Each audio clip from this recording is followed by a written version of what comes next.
I want to start this deep dive with a question.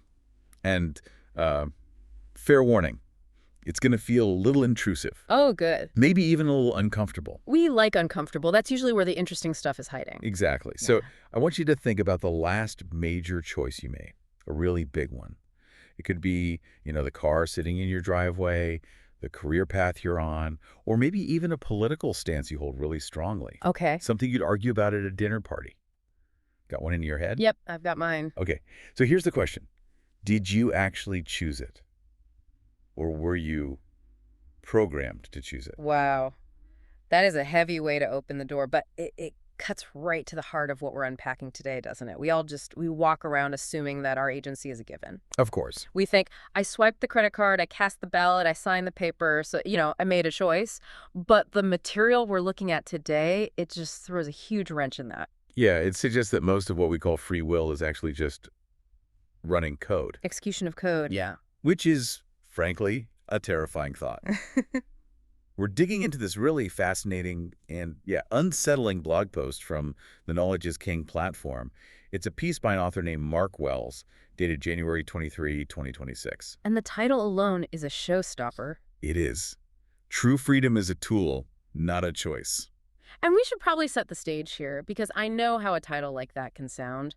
This isn't a political deep dive. We're not here to talk policy or tell you who's right or wrong. No. This is about the psychology of choice. Wells argues that we have a massive definition problem with freedom.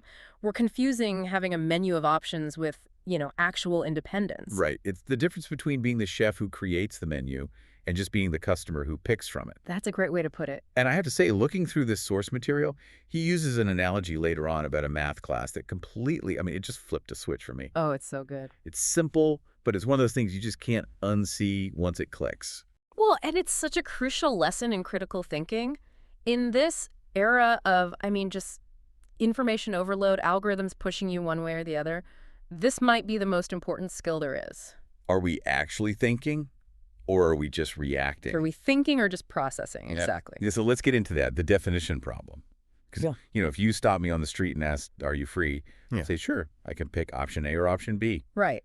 If no one's forcing me, I'm free. That's how we think about it. That is the standard definition. It's often called negative liberty, freedom from coercion. But Wells says that's just scratching the surface. He poses this counter-argument that really makes you stop. He asks, if you were programmed to prefer option A before you even walked in the room... Was picking it really a choice? Yeah. That's the sticky part. It forces you to look at the origin story of your own desires. Precisely. He calls this the trap of doing what you want. It feels so intuitive. You want the fancy car, you buy it, you feel free. Powerful, even. But the deep dive question, the one that kind of ruins the party, is where did that want come from? Did it start with you, or was it installed? He lists out the influences, and it's like a rogues gallery, right? Algorithms, societal expectations. Or fears planted in you years ago by your parents or your culture.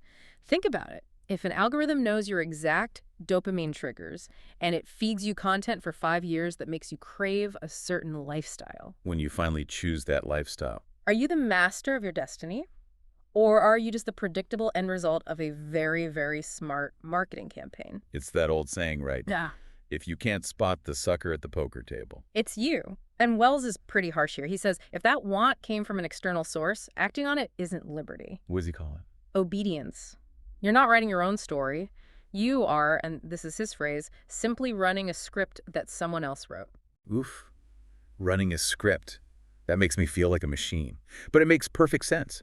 If culture has spent 20 years telling me success looks like a giant SUV, when I walk onto that car lot, I'm not really analyzing my options. No. I'm fulfilling a command that was uploaded to my brain years ago. Exactly. And that is why Wells says we have to stop looking at the result of the choice, the car, the vote, whatever, and start looking at the mechanism, the machinery in your head that got you there. Which brings us to the math class. Yeah. I love this part. It takes this big abstract idea and grounds it in something we have all felt. The cold sweat of being put on the spot. Totally. So break it down for us. Okay, so imagine you're back in school, high-level math class. The teacher puts a really complex problem on the board. You stare at it, and you write down the correct answer. Let's say 42. Okay, great. I got it right. I get an A. Not so fast. Yeah. The teacher walks over, but she doesn't look at your answer. She points to the blank space above it and says, "Show your work." But you can't. Maybe you glanced at the answer key. Maybe you guessed. Maybe you just memorized it. We have all been that student. The panic sets in. You have the result, but you have no clue how the equation actually works. Right. And in that moment, do you understand the math? Of course not. You have the answer, but you don't have the knowledge. Wells applies this directly to our beliefs. He says real freedom isn't found in the conclusion you reach. It's in the work. It's found in the mechanism you use to get there. That is such a huge shift. We judge people and ourselves by our conclusions all the time. Oh, you agree with me. You're smart. You voted for the right person. Good for you. But Wells is saying it doesn't matter if your answer is right. If you can't show your work, you didn't choose it freely. You're just lucky. Or you're a parrot. A parrot. Yeah, a parrot can be taught to say E equals mc squared. It can say it perfectly, but the parrot doesn't understand physics. It's just mimicking sounds. Wells is warning us against becoming these psychological parrots, just squawking out beliefs we never actually derived ourselves. So, if freedom is this mechanism, this tool, how does it actually work? He breaks it down into two types of minds, right? The programmed versus the free. He does, and it all comes down to processing. Let's start with the programmed mind. This is our default setting because, honestly, it takes way less energy. The lazy brain. Basically.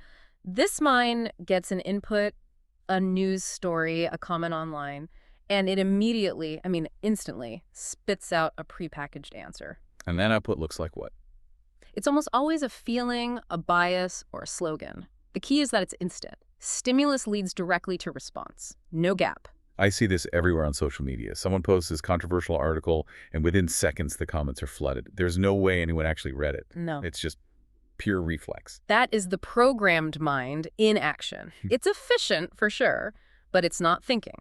Now, contrast that with the free mind. It gets the same input, but instead of reacting, it hits the brakes. It creates that gap you mentioned. Yes, and in that gap, it runs the information through a mechanism of analysis.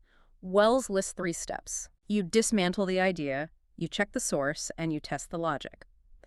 Only after it goes through that process does it produce a reasoned answer. Dismantle, check, test. It sounds like quality control for your brain. It is, and he's really absolute about this. He writes, and I'm quoting here, "If you can't explain the steps you took, if you can't show your work, then you didn't choose that belief, you just accepted it." That is a really high bar. Yeah. I mean, if I'm being honest, how many of my own beliefs could I actually show the work for? Why do I think that economic policy is bad?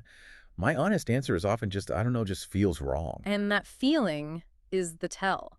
That feeling is so often the echo of the external programming. We mistake the intensity of a feeling for the accuracy of a thought. I feel this so strongly, therefore it must be true. And this connects to some of the other stuff on the Knowledge is King blog, doesn't it? This whole theme of thinking versus feeling seems to be a big deal for him. It is. When you zoom out, you see why he thinks this mechanism is so vital. He sees a culture that is actively hostile to this kind of thinking, a world that rewards the parrot. Right, like that post, The Fortress in the Field. Yes. In that piece, he talks about how we live in an era that idolizes subjectivity, the concept of your truth. Your truth. I hear that everywhere. It's always presented as this empowering idea. And it sounds empowering, live your truth, but if you look at it through the free mind lens, it can actually be a trap. It encourages you to treat your feelings as facts without checking or testing them. So if my truth is just a bias I was programmed with, Then celebrating it isn't empowerment. It's celebrating the cage you're in. It's celebrating the glitch in your own programming. that's a fascinating way to reframe it. The mechanism is the antidote to your truth. Mm-hmm. Okay, what about the emotional side? There was another post, The Armor of Anger. This one's critical. He connects the programmed mind, which spits out a feeling, to anger. He says anger is often used to hide the truth. How so? Think about it. If someone challenges a belief you hold, and your immediate reaction is to get angry or defensive, Wells would say that's a defense mechanism kicking in. So getting mad when someone questions my opinion is a red flag that I might not be able to show my work. Exactly. The anger covers up the gap in your logic. If you could just calmly explain your reasoning step by step, you wouldn't need to get angry. The anger is the shield you throw up because you don't have the math to back up your answer. Wow. That's calling me out a little bit. We've all been there. You get defensive because deep down you know you're on shaky ground. It also reminds me of that other post, the Matrix glitch. Ah, yes, the partisan bumper sticker. Right, terms like red pill or blue pill started as these deep metaphors for questioning reality. Now they're just team jerseys. They're slogans. And what's the output of the programmed mind? Slogans. We boil down huge, complex ideas into these tiny packages so we can skip the hard work of analysis. And it seems like he wants this mechanism applied to everything, not just personal beliefs, but big systems. I saw titles like The Rig Track about the shareholder system and the plywood sanctuary. And this is where it's important to separate the method from the conclusion. We don't have to agree with his take on shareholders or history to see the value in what he's doing. He's applying his own rule. He's applying his own rule. He's not just accepting that the economy or our society is a sturdy house. He's trying to dismantle it, check the sources, test the logic. So he's not asking you to just believe him that, say, the shareholder system is flawed. He's asking you to run the mechanism yourself. Don't just accept it because that's how it works. Ask how it works. Show the work. Precisely. Whether he's talking about history or personal identity or economics, the demand is always the same. Don't just accept the results society hands you. Derive the answer for yourself. It almost sounds like he's trying to create a generation of skeptics. And I don't mean cynics. That's a great distinction. A cynic is lazy. They just say, it's all fake. A skeptic says, this might be real, but first, I need to see the blueprints. Okay, but let's play devil's advocate. Isn't that exhausting? To constantly have to dismantle, check, and test every little thing. I'd burn out in a week. You're absolutely right. It is exhausting. Freedom is work. That's the part nobody likes to talk about. It is so much easier to be programmed. It's comfortable. Of course it is. But Wells is arguing that the effort is the price of admission. If you want the luxury of being truly independent, you have to pay the tax of attention. It's the difference between walking somewhere yourself and being carried. Being carried is easier, but you don't get to pick the destination. Perfect analogy. And let's circle back to the car idea from the start, because Wells ends his piece with this really powerful image that ties it all together. Okay. He says, freedom isn't the destination. Freedom is the machinery you use to drive the car. I love that. We think of freedom as arriving at the beach. I'm here, I'm retired, I'm free. But he's saying, no, freedom is the steering wheel, the engine, the brakes.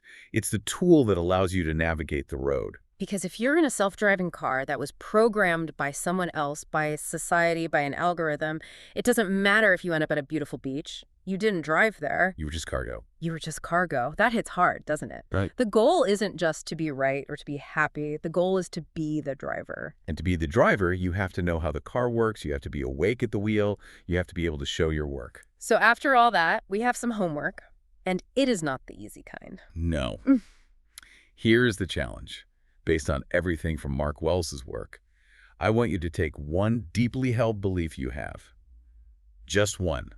Something you feel in your gut is just right. Okay, now imagine someone, that strict math teacher, leans over your shoulder and asks you to show your work. Can you actually explain how you got to that conclusion without using a slogan, without just saying it's common sense, without getting angry? Can you trace the actual steps? The input, the dismantling, the checking, the testing, the conclusion. Or when you really look at it, do you realize you're just running a script someone else wrote for you? Because if you can't show the work, you didn't choose it. And if you didn't choose it, you aren't free. That's a lot to think about. Thanks for taking this deep dive with us. Always a pleasure to look under the hood. We'll see you next time. Keep thinking.